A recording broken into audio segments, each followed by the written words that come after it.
Good afternoon, everyone. Welcome back to Donington Park for the next instalment of racing in the Michelin Ginetta Junior Championship as a bunch of teenagers get set to do battle around one of the fastest, most flowing and most exciting racetracks in the United Kingdom with guaranteed action and excitement over the course of the next 20 minutes or so. Cars assembling on the grid now ahead of their green flag lap, and after that we will be away and racing. Andy McEwen here up in the commentary box. Kai Bachin is alongside me, and well, Kai, I feel like I'm joined by a bit of an expert for this race because for those who don't know, you have a bit of a karting background yourself, as do the majority of the grid that we see lining up before us now. You probably know more about these drivers than I do, although that's not saying a huge amount, and therefore I'm sure you've been watching with interest their story as the season's developed so far. Yeah, definitely. I think there's a multitude of names here on the field that are very much recognisable to me from my racing days, and I've actually raced alongside many of them or raced against them on track. I can name just a few off the top of my head here: Freddie Slater, Reza Woofin, Charlie Hartley, Robinson, Mikey Porter, and the list goes on. And many of those drivers being high up in the championship, and it just shows that the basics that you do learn in karting, it is the grassroots sport of motorsport here. So those fundamentals, that racecraft that you learn out there in karting, is very much transferable up here into cars. You mentioned Freddie Slater. He has been doing rather well so far this season with 5 race wins from 6 races so far. The only slight blot on his copybook was at the first race at Silverstone a number of weeks ago, where we had a race that was won on that occasion by Leo Robinson, but that was a very wet race, a very wet race actually, and there was all sorts going on in that one. But Freddie Slater has been doing rather well again this weekend, because he's qualified on pole position. He's half a second up the road from Alicia Parmovsky, who is realistically at the moment, well, one of his nearest championship rivals. It's actually Hugo Schwarzer, the Elite Motorsport driver, second in the points. Reza Swarathan is third, and Alicia Parmovsky in 4th position. But Freddie, a driver who you said, Kai, you've raced against and come across in the past. The big question I need to ask is, were you quicker than him? Definitely not. That is the answer to that question. The answer is definitely not. No, Freddie Slater has been a staple name through all the routes of motorsport, all the classes that he's taken part in. He's definitely been up at the front end no matter what. Even if he's just came into a new class for the first time in a weekend, I'm sure you see him at least in the top 5, and that's been the case for Ginetta's here. Came straight into the class, fighting right up at the front end, and he's looking to keep it that way. Absolutely. I mean, came into Alton Park at the start of the season, his debut season in Ginetta Junior Racing, won all 3 races, claimed the pole position as well, I seem to recall, for that first race too. He has been exceptionally rapid and continues to be so here at Donington Park. As I said, the R-Racing driver on pole position then for the first of 3 20-minute races this weekend. Alongside him will be Alicia Parmovsky, who's been up and down as the season's gone on so far, still looking for her first win in the category. Might she be able to get it here today? Finn Harrison and Mikey Porter are together on the second row of the grid. Then it's Luca Hopkinson and Hugo Schwarzer. So Hugo Schwarzer second in the championship, the number 33 car, the German, with a bit of work to do there from 6th. Charlie Hart and Henry Jocelyn are next together on row number 4. Row 5 for Leo Robinson and Reza Swarathan. So again, another driver out of position, you'd have to say, on the grid there. Reza was actually over a second off pole position earlier on this morning. Chase Fernandez and Mackenzie Douglas are sharing the 6th row of the grid. Row 7 for Tom Spragg and Freddie Allen, and then the 8th row of the grid in what is a 19-car grid here this weekend is shared by Felix Livesey and Aidan Robinson in the R-Racing car, the Spaniard involved in a few incidents at Silverstone last time. Harry Moss and Holly Mile, the 2 Fox Motorsport rookie teammates, are together on row 9. At the back of the grid is where we find Bria Anglis in the Brakel Racing number 84. So, expecting some good racing in this one, Kai. Ginetta Junior Racing is never dull, let's be honest, but they do excel at these fast-flowing, momentum-based circuits. The slipstream is very powerful indeed.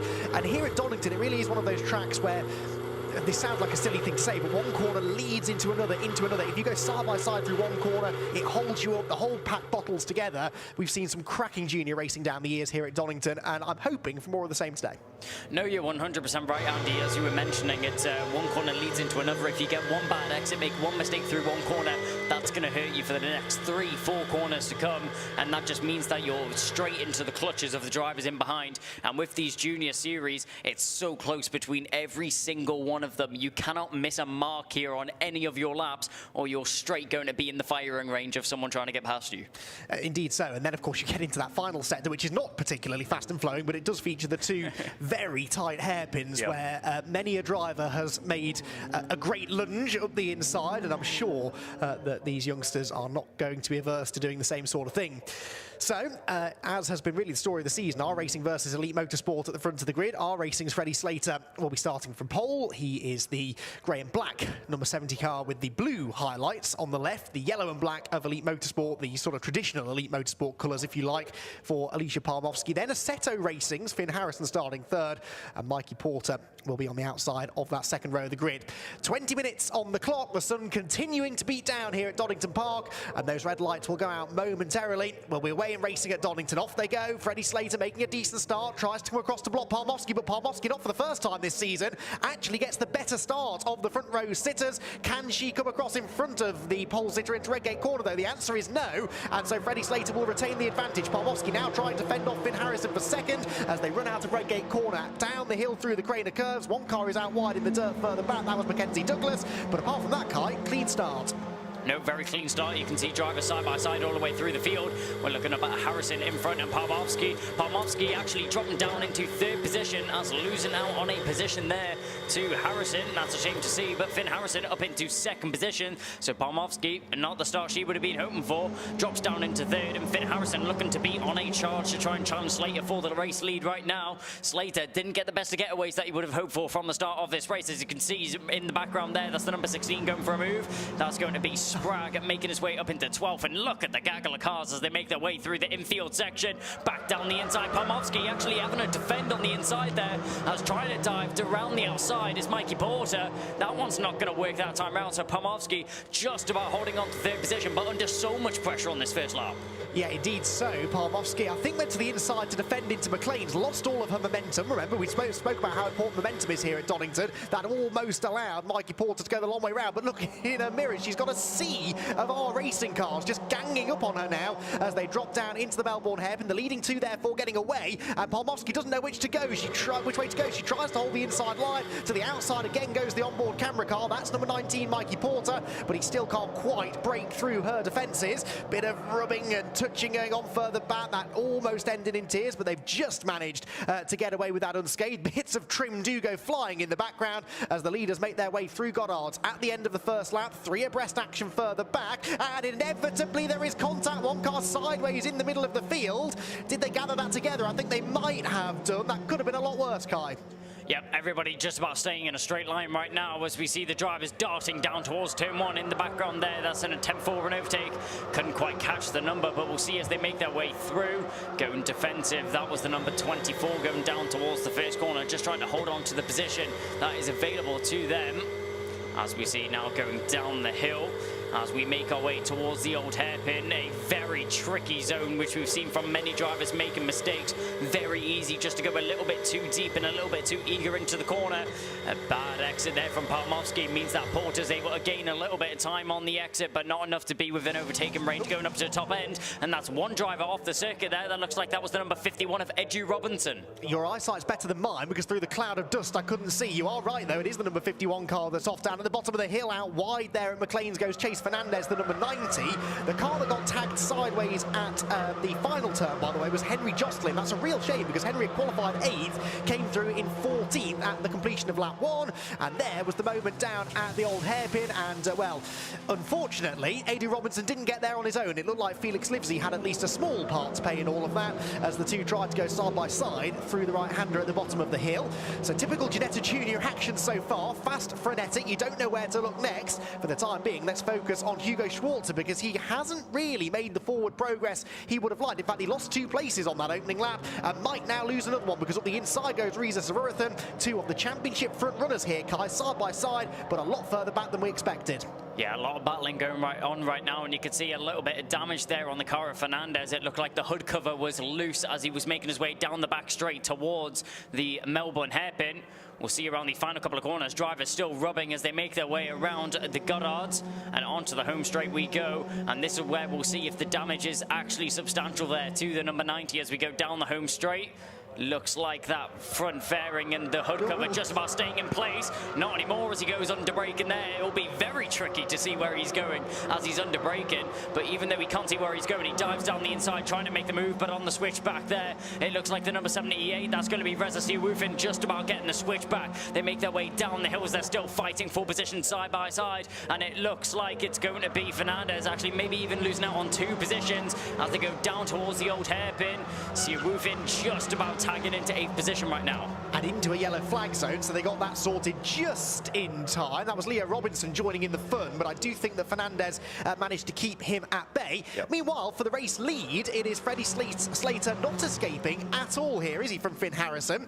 Parmovsky still third despite that slightly sluggish start, or not start, but first half a lap or so, with Mikey Porter in behind her in 4th, trying to tag on with them in 5th is Luca Hopkinson. So a 5-car breakaway really at the front of the field, but Freddie Slater, as we saw at Silverstone, had a decent advantage on 1-lap pace in qualifying, but the effect of that slipstream car means that he cannot escape in the race. Yeah, Freddie Slater though, great defense there as we made our way down towards the hill towards the S's. But I'll tell you what, Slater, he may have the pace, but not the pace he would have been hoping for to drive away from Finn Harrison as we make our way now down towards the Melbourne hairpin. On the inside goes Slater, trying to follow through. Parmovsky manages to sneak up the inside there as Harrison's going to be squeezed out wide. He's going to lose 2 positions, maybe, no, just 1. Parmovsky squeezes Harrison onto the grass there as he's determined to not give up the position. Now darting to the outside, trying to get the switchback as they make their way through Goddard. You can see in the background there, that's going to be Hopkinson trying to make his way to the inside line on the exit. He's going to have a look at it. It looks like Harrison's just about fended it off though and got a good enough exit to hold his position for the time being. But Parmovsky capitalizing on that mistake there made by Harrison as he gets himself in a 2nd position, but not giving it up right now is Hopkinson as he's going to look to go all the way around the outside. He's going to tuck into the inside, maybe try and get the switchback as we make our way around Redgate and down through the 2nd corner. It's just going to get into order now as drivers slot in behind each other. But what a sequence of racing there between the drivers. Fantastic stuff. The NASCAR fan within me loved that bit of side drafting from Luca Hopkinson. The Ginetta fan inside of me loved that lunge down at the bottom of the hill at the old hairpin. He's into 3rd, but he's out on the grass. He's running wide. Finn Harrison has the momentum up the hill, and Mikey Porter in behind them as well. Just about Hopkinson manages to slot back into the gap, and there is nowhere for Porter to go. He tries the outside anyway, will commit on the brakes. He's hoping there that Hopkinson gets blocked on the inside line. That doesn't quite happen, and so remarkably, they're all still there, and equally remarkably, still in the same positions on which they started the lap. Now Mikey Porter joins in the fun as well, as up the inside of him goes Charlie Hart. So Charlie Hart now joining in the battle for a podium place. This is fantastic racing, but Kai, it's allowing those top 2 just to make a small break. Yeah, especially Freddie Slater as well, as he was letting the drivers battle in behind him as he backed off what was Harrison in 2nd position for the time being into Parmovsky. All of the drivers now sending as hard as possible through the S's, and on the exit a little bit of dust being kicked up from some drivers overcooking the corner. Now they make their way down towards the Melbourne hairpin. We're looking up at the front end there. That's Slater followed in behind by Parmovsky, but look at this battle right now, and forced a little bit wide there on the exit as he went too fast in is Harrison. Hopkinson's all over the back of him as they make their way down towards Goddard. Will he have a look up the inside? Will he think of a move just yet? No, he won't. He'll stay in order and wait for that slipstream to kick into effect as they make their way down towards the 1st corner.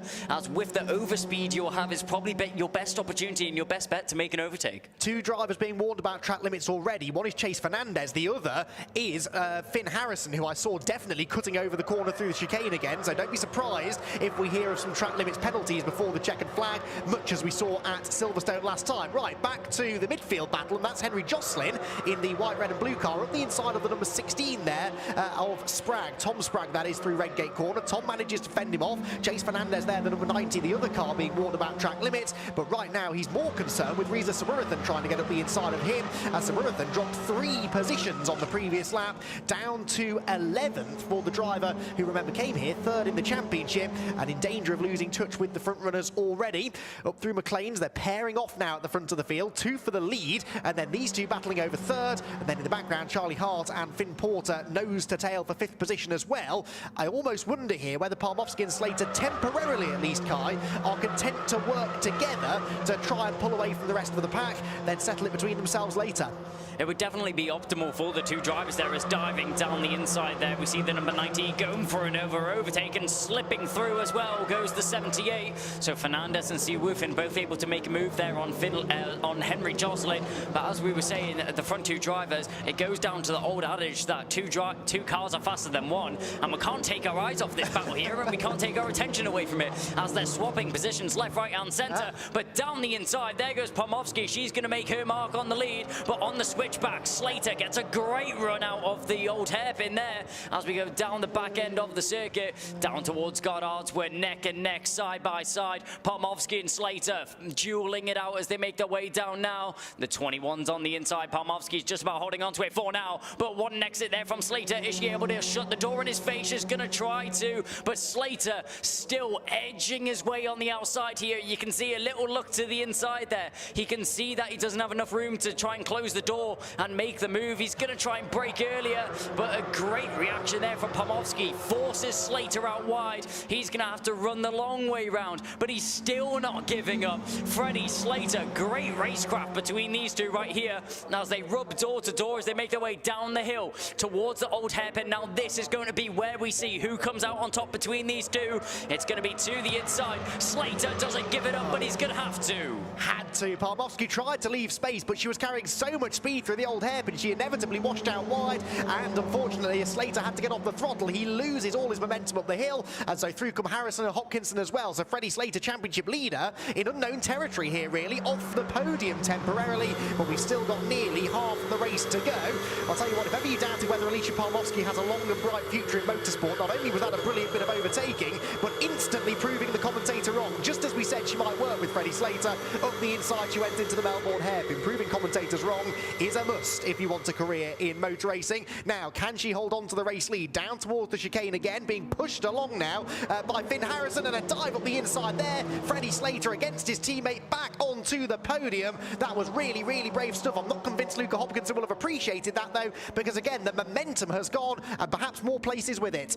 Yeah, Mikey Porter gets overspeed on the both of them here as he tries to arrive onto the back of this battle, trying to make his way through. You can see trying to sneak through on the inside as up front. You can see the drivers battling side by side, getting squeezed onto the grass there.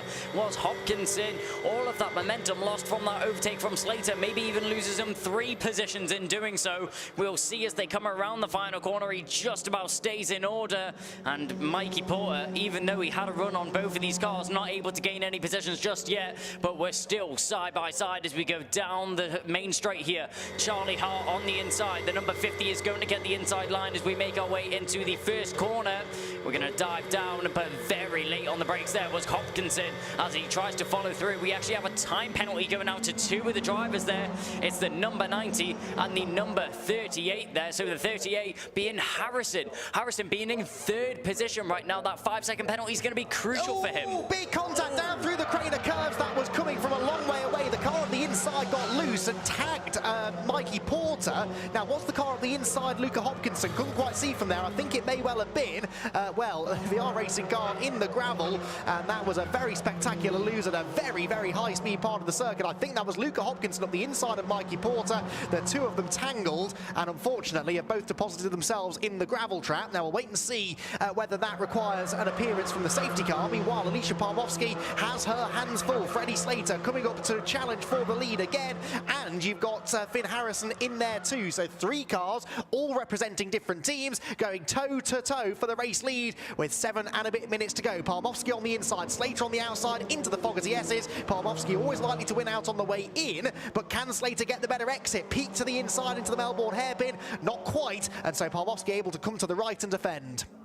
Great racing between these 3. You can see Harrison in the background there just minding his own business, but even though he's in this battle on track, but a great move there. He sees the door just squeeze open, and Slater does not waste any time on getting on the inside of Pomofsky there, but she'll still fight it as we make our way down towards the Goddard. We're going to go 3 wide down into the Goddard, a very wide area of the circuit, so it's not going to be any issue for any of the drivers to keep it on the track. Everyone has to slot into order, but as Harrison is involved in the battle on track, but in post-race circumstances and off the track, he has a 5-second penalty. So Harrison not really in contention for this race lead unless anything changes. Talking about changes, a dive to the inside, sold the dummy beautifully, did Slater there on the entry, and he gets himself into race lead. Harrison slips through as well. Pomofsky just completely caught off guard there. That was a lovely move, and he got it stopped at the apex as well for my money there, Freddie Slater. So squeaky clean, really. Marshall's there attending to the cars at the old hairpin, so no overtaking into the right-hander, and almost there caught Finn Harrison out in second place. He very nearly ran into the back of the number 7 car of Freddie Slater in front of him. Through Starkeys, up through Schwantz curve they will go, and the race leader number 7 is Freddie Slater, the championship leader, trying his best to hang on. Another 5-second track limits penalty, you will be delighted to hear, and that's going the way of the number 48 car right now. That is Luca Hopkinson. Matters little really, because he's in the gravel down at the old hairpin as the leaders head out of Coppice Corner. Freddie Slater getting away now as Alicia Palmofsky and Finn Harrison go side by side again down towards the chicane. Yeah, this battle now continues on. There's the confirmation on your screen of the penalties that have been awarded.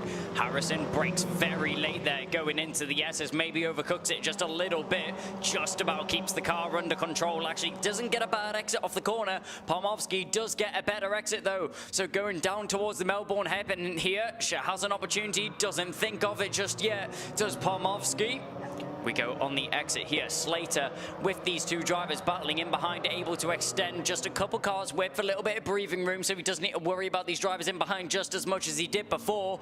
You can see defensive goes the 38. Harrison just parking his car in the middle of the circuit, just covering off that inside and that outside line at the same time so he doesn't get undercut or overtaken going into the corner. Pomofsky is going to have to take the outside line. A very long look to his side there is Harrison, just making sure that he isn't level there with Pomofsky going into the first corner and just about keeping it in order. This is a great view here of the battle as we're looking on board with the number 50 of Charlie Hart. Charlie Hart, how's he managed to get himself into this position? I could have sworn that Charlie Hart was just down in a few positions, maybe down in like 8th or 9th a couple of laps ago, but he finds himself in 4th right now. Well, he managed to get himself ahead of the Hopkinson-Porter battle just before they sort of detonated down through the Craner curve, so he survived that, and now you're absolutely right, capitalising on the battle and going on ahead to close in on the fight for second place. He's had 2 podium finishes so far this season, has Charlie Hart, a 2nd and a 3rd. Could he still win this race? Well, maybe, although there are only 3.5 minutes to go, as Alicia Palmofsky and Finn Harrison perhaps form a bit of a temporary truce. Now, Kai, this is something you'll have come across in karting, I'm sure. I get knocked relentlessly by drivers for even suggesting this, but as entertaining as the Palmofsky and Harrison battle is, they're hemorrhaging time to Freddie Slater. They may not be racing for the same team, they might both want to win the race, but the only chance either of them has to win is to work together, and perhaps that's what Charlie Hart is signalling to Hugo Schwarzer behind him.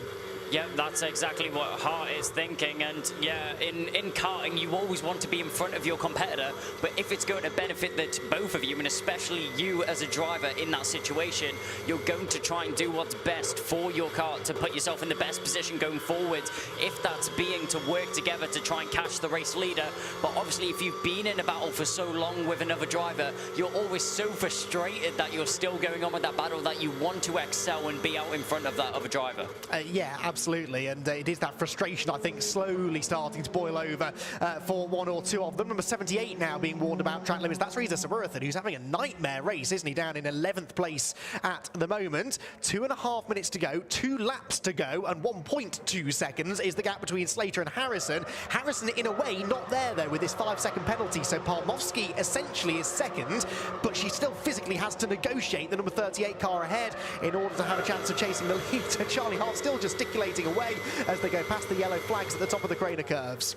Yep, going down the hill here, you can see the 5 drivers, and 1 driver going off in the background there. That was down at the 2nd corner. There was contact there. That's Henry Jocelyn, no. Stranded with a lot of bodywork missing off his car. And Charlie Hart now has a 5-second penalty as well. So Charlie Hart, the number 50 car in this lead group, we can delete as well. It was Chase Fernandez, by the looks of it, who tangled with Henry Jocelyn at Redgate Corner. So more track limits penalties coming in, affecting the results of the race and affecting now what's happening on the track, because although Freddie Slater's been reeled in by Finn Harrison, Alicia Palmowski, Charlie Hart and Hugo Schwarzer, 2 of those drivers behind him. He doesn't have to worry about. They've got 5-second penalties. He can let them go, and as long as he stays with them, he's still got the win in the bag. Realistically, the Battle 1 circuit right now, within this top 4, the only drivers in contention for the win are Slater and Palmowski. Down towards the S as we go. Slater doesn't know that though. He's racing for this track position, and he'll give it everything he's got. They go through the second part of the S's, now down towards the Melbourne hairpin. Palmowski gets on the inside of Harrison, so she'll get herself in a second position as Slater just about closes the door in time. Diving down the inside, Charlie Hart knocks into the rear end of Palmowski, nearly putting around. Great car control there from Palmowski to keep the car in the right direction, facing forwards. We now have 4 drivers all battling for second position with us. We make our way down towards Goddard as Palmowski just about keeping it in the front right now. No. As Charlie Hart knocks around. Charlie Hart knocks the rear bumper there. Palmowski puts around, loses 2 positions there. She manages to correct the car as now Leah Robinson's getting involved in this battle as well. Everybody's now getting a bit of action here for a battle for second position, but this is great news for what is Freddie Slater in the lead right now, as he's just walking away with the victory. Hugo Schwarzer is in second place. Don't ask me how. He got through all of that without any damage, apparently, and is into P2 now with a lap to go. He will set off after the race leader. Harrison 3rd on the road, Hart 4th on the road, both with damage, both with penalties, and Palmowski's on the grass on the inside, down through the old hairpin. Full commitment from Alicia Palmowski. That's what we want to see, and she goes back ahead again of Charlie Hart, whose car surely is wounded. You can see the bodywork rubbing. He needs to pull over, really, because that could now stop the car from steering properly into McLean's. Through comes the number 24 of not Mackenzie Douglas, yes, Mackenzie Douglas, got it right first time, who started 12th, by the way, and is up into the top 5 of what has been a crazy race in the Michelin Ginetta Junior Championship with less than half a lap to go.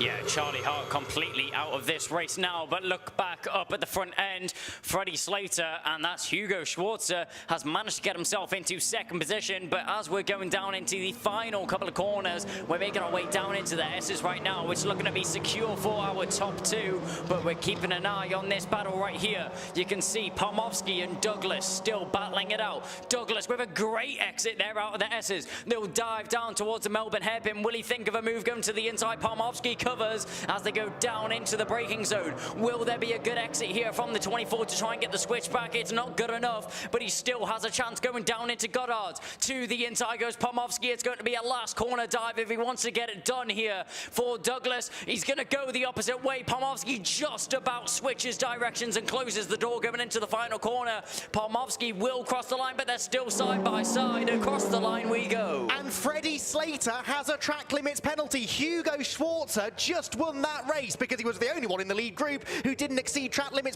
too often. So Schwarzer wins, Palmowski 2nd, Douglas 3rd, Leah Robinson 4th, and Freddie Slater, the on-track leader, is down in 5th place. Charlie Hart's car is self-destructing as it comes across the line, and after his track limits penalty, he will settle in 9th position, but he can't even see where he's going. Pulls over to the side of the road, and that, unfortunately, is going to be a lot of repair work to be done overnight for Elite Motorsport. Almost knocks into the wall, actually, as he pulls to the side of the road, but Hugo Schwarzer won that race.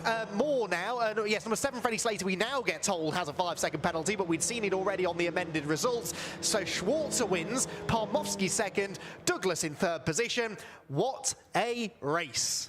Wow, action aplenty here to kick off the weekend for Ginetta Junior Championship. We said it was going to be a good race. We said there was going to be action, but I don't think we were expecting that at all. Hugo Schwarzer, after the start, he would not have expected, he would not have hoped for from Hugo Schwarzer. Dropped down the field, but relentless fighting through. That's what you need as a racing driver. Walks away from the top step of the podium. I'm now tripping over my words. I've been so excited. It has been one of those races. We crammed an awful lot into those 20 minutes. It's a shame that Hugo Schwarzer has won his first race of the season because of track limits penalties, but a win is a win. It costs him, it scores him the same number of points. I'm sure that he's the only person here happy to see the race win awarded in that way, but he will claim it nonetheless, and that will really help him in his championship chase.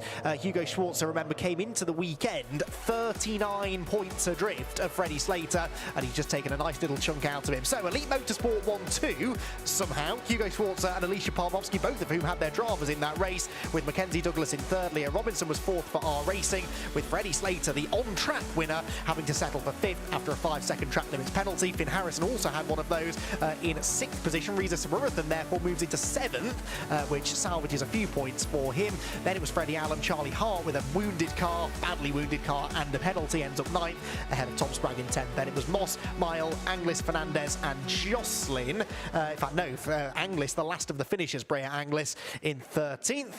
As, oh, now hang on, 5-second penalty, Freddie Slater, 10-second penalty for Chase Fernandez, who had retired to the pit lane anyway, according to the track limits penalty, so that marshal's going to be stood there for a while, waiting to notify him of the penalty. And, well, there is an awful lot to dissect after that race, and some of it positive, certainly if your name is Hugo Schwarzer, and for the neutral, that was certainly an exciting 20 minutes of action here at Donington Park.